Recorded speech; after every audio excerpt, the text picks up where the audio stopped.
Everyone, welcome back to our channel. आप देख रहे हैं शी टॉक एक्सपर्ट और मैं हेल्थ एजुकेटर मेघा।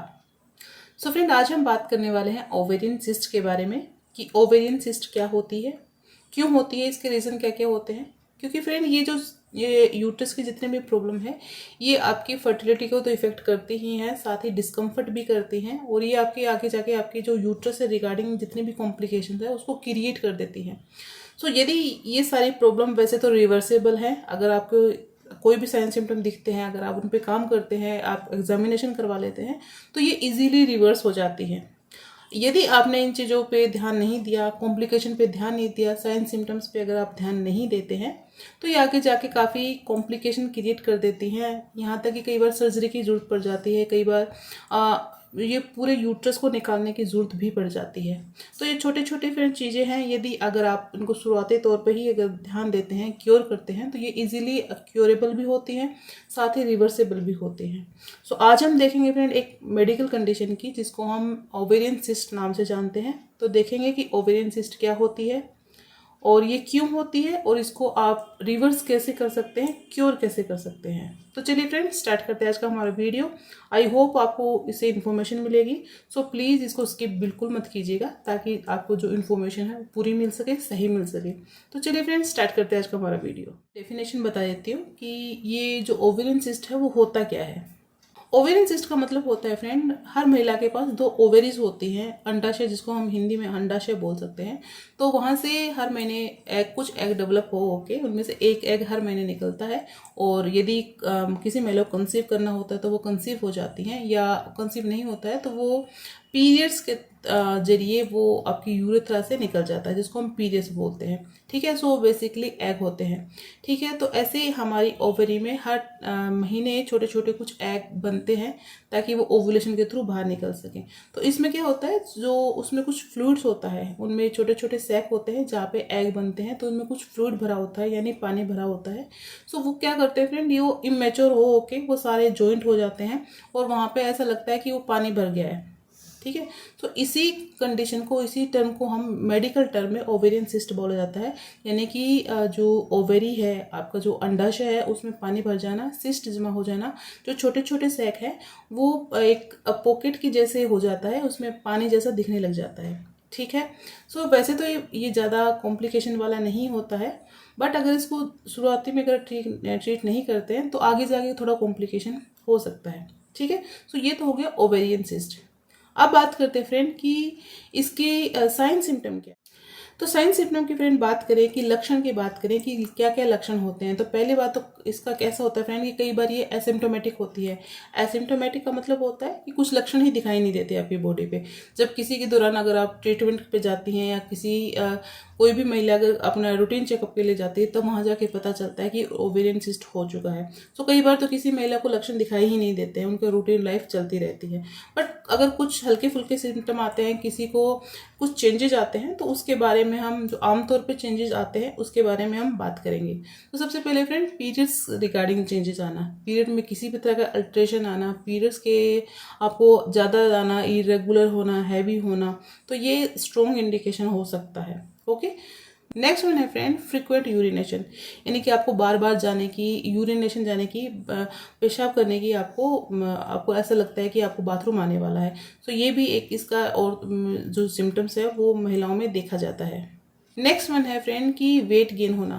तो जिन भी महिलाओं को ये वाली प्रॉब्लम है, ओवेरियन सिस्ट है या पीसीओएस है, तो उनमें वेट गेन की प्रॉब्लम ज़्यादा होती है।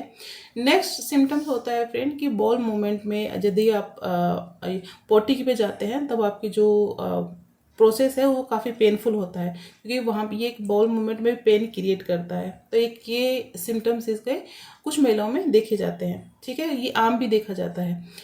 नेक्स्ट वन है फ्रेंड एब्डोमिनल स्वेलिंग, और महिलाओं को ब्लोटिंग की प्रॉब्लम होने, यानी कि भरा भरा महसूस होना, उनको नोजिया वोमिटिंग आना, और उनके पेट के जो एब्डोमिन के आसपास है, उसके पेट के कमर के आसपास स्वेलिंग होना और कमर का आकार बढ़ जाना। सो ये भी एक फ्रेंड स्ट्रॉन्ग इंडिकेशन होता है जो ओवेरियन सिस्ट का। नेक्स्ट वन है फ्रेंड पेनफुल सेक्स, संबंध बनाते टाइम भी पेन हो सकता है, तो ये भी सिम्टम होता है इस कंडीशन का। नेक्स्ट वन फ्रेंड, थाई में क्रैम्प आना, थाई में थकान सी लगना या मसल में जकड़न होना।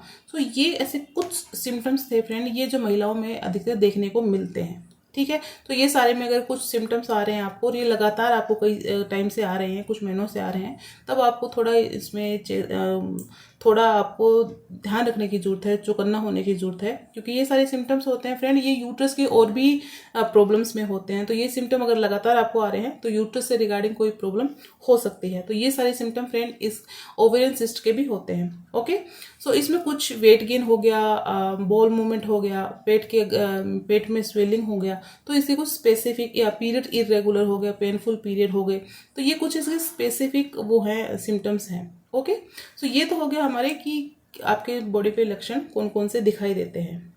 अब बात करते हैं फ्रेंड, ये होता क्यों है। सो फ्रेंड, जो हमारी जो हेक्टिक लाइफ है, स्ट्रेसफुल लाइफ है, इनकी वजह से हमारी बॉडी में हार्मोन जो इम्बैलेंस होते हैं, तो हार्मोन इम्बैलेंस की वजह से ही अधिकतर ये प्रॉब्लम क्रिएट हो रही हैं। ठीक है, सो ओवुलेशन डिस्टर्ब कर देती हैं, ओवुलेशन के साथ साथ पीरियड डिस्टर्ब कर देती है। जो आपकी यूट्रस की जितने भी प्रॉब्लम्स है वो सारी आपके हार्मोन इम्बैलेंस की वजह से ही होती है। तो यदि आप अपने हार्मोन्स को रेगुलेट कर लेते हैं, उनको एडुकेट कर लेते हैं, सो ये आपकी जितने भी प्रॉब्लम है, चाहे आपकी एंडोमेट्रियोसिस हो गया, चाहे आपका फाइब्रॉइड हो गया, ओवेरियन सिस्ट हो गया, ये जो आपका यूट्रस प्रोलैप्स हो गया, तो ये सारी चीज़ें फ्रेंड आपके हार्मोन इम्बैलेंस की वजह से ही ज़्यादा होती है। पीसीओएस हो गया, तो ये सारी चीज़ें फ्रेंड अगर आपने आपके हार्मोन इम्बैलेंस जो रेगुलेट कर लिए, तो काफ़ी हद तक ये रिवर्सिबल है चीज़ें। ठीक है, सो अब बात करते हैं फ्रेंड इसकी ट्रीटमेंट की। तो ट्रीटमेंट की बात करी जाए तो फ्रेंड ये आप इजीली रिवर्सेबल है, ये खुद ब खुद भी ये प्रॉब्लम ठीक हो जाती है। जैसे जैसे आपकी लाइफ स्टाइल थोड़ी ठीक होती जाती है तो ये खुद भी रिवर्सेबल होते हैं, खुद भी ये चीज़ें अपने आप खुद ही हील हो जाती हैं। ठीक है, सो कई बार इसको ट्रीटमेंट से, मेडिकल से भी ठीक किया जाता है। अगर वहाँ से ठीक ना हो तो ट्रीटमेंट इसको सर्जिकल से रिमूव कर दिया जाता है। बट अगर आपको प्रिवेंशन टिप्स चाहिए या आप चाहते हैं आप घर पे ही ठीक करना, तो आप ध्यान दीजिए कि आप अपनी ये जितने भी प्रॉब्लम है आपकी हार्मोन इम्बैलेंस की वजह से होते हैं। तो यदि आपने अपने हार्मोन्स रेगुलेट कर लिए, हार्मोन्स को ठीक कर लिया, तो ये प्रॉब्लम फ्रेंड खुद ब खुद ठीक हो जाएंगी। तो अब बात कर लेते हैं कि आप हार्मोन्स कैसे ठीक करेंगे। तो सबसे पहले मैं कई बार आपको बताती हूँ फ्रेंड कि लाइफस्टाइल आपके अच्छे होने चाहिए, लाइफस्टाइल में आपकी डाइट अच्छी होनी चाहिए, एक्सरसाइज कीजिए, शरीर को जितना हो सके एक्टिव रखिए। स्ट्रेस फ्रेंड, बहुत स्ट्रेस की वजह से हार्मोन जो इम्बैलेंस होते हैं वो डायरेक्टली इम्पैक्ट डालते हैं। ठीक है, तो स्ट्रेस का मैनेजमेंट कीजिए, हाइड्रेट रखिए, और ज़्यादा से ज़्यादा फ्रेंड अपनी जो थिंकिंग है उसमें पॉजिटिविटी लाइए। तो ऐसे करके आप अपनी लाइफस्टाइल को इम्प्रूव कर सकते हैं, अपने स्लीपिंग पैटर्न को इम्प्रूव कर सकते हैं, डाइट लाइफस्टाइल को इम्प्रूव कर सकते हैं, और ऐसी चीज़ें ना खाएं जिसमें साल्ट ज़्यादा हो या शुगर ज़्यादा हो या बेवरेजेस ज़्यादा हो या जो पैकेट फूड है या स्ट्रीट फूड है, ऐसी प्रॉब्लम में ये सारी चीज़ों से आप बचें। सो ये ऐसे आप अगर आप छोटे छोटे टिप्स अपनाती हैं, छोटे छोटे अगर आप अपने लाइफस्टाइल को अच्छा कर लेती हैं, तो ये जो प्रॉब्लम्स हैं, ये जितनी भी कॉम्प्लिकेशन है, ये खुद ब खुद रिवर्स हो जाती हैं। ठीक है, आप इजीली इनको क्योर कर सकते हैं। सो ये था फ्रेंड आज का हमारा वीडियो। आई होप इससे आपको कुछ इन्फॉर्मेशन मिली होगी, कुछ आपने सीखा होगा, और अगर इसके रिगार्डिंग आपकी कोई क्वेरी रहती है तो आप मुझसे पूछ सकते हैं। और ऐसे ही कंटेंट देखने के लिए मेरे साथ जुड़े रहें। आज के लिए इतना ही, कल फिर मिलेंगे, तब तक अपना ध्यान रखें।